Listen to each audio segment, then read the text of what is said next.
کہ آپ اس کے ارادے فرمائیں جس حد تک ممکن ہو اس حد اس کتاب کو لے لے، خود پرنٹ کرائے، خود اس کو تقسیم کرائے، اس کتاب فارم کریں تاکہ نماز سے اہل سنت والجماعت کے نام پہ تحریر کی جانے والی کتاب ہر بندے کے ہاتھ میں ہو، اور اپنی نماز جو ہم نے 5 وقت میں روزانہ پڑھنی ہوتی ہے اس کے دلائل بھی ہمارے پاس موجود ہو۔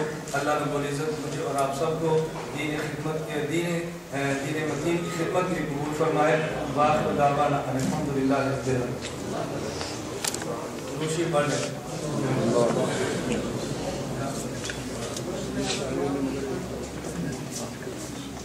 دعا کے متصل بات بھی آپ حضرات سے گزارش ہے کہ جو کھانا لگ گیا ہے تو مولانا فرما رہے تھے کہ پہلے کھانا یہ پہلے نماز، میں نے کہا اس پر شریعت سے پوچھ لے، خود فیصلہ نہیں کرتے، پہلے کھانا اور پہلے نماز۔ مسئلہ یہی ہے اگر کھانا بالکل تیار موجود ہو تو پھر کھانا کھا لیں تاکہ طبیعت کھانے کی طرف متوجہ رہے گی تو نماز جلدی سے ادا نہیں کرے گا۔ تو کھانا جلدی میں کھا لیں اور نماز میں جلدی سے پڑھیں۔ ہمارے عموماً کیا ہوتا ہے چھیتی چھیتی نماز پڑھ لو پھر تسلی اور روٹی کھا لو۔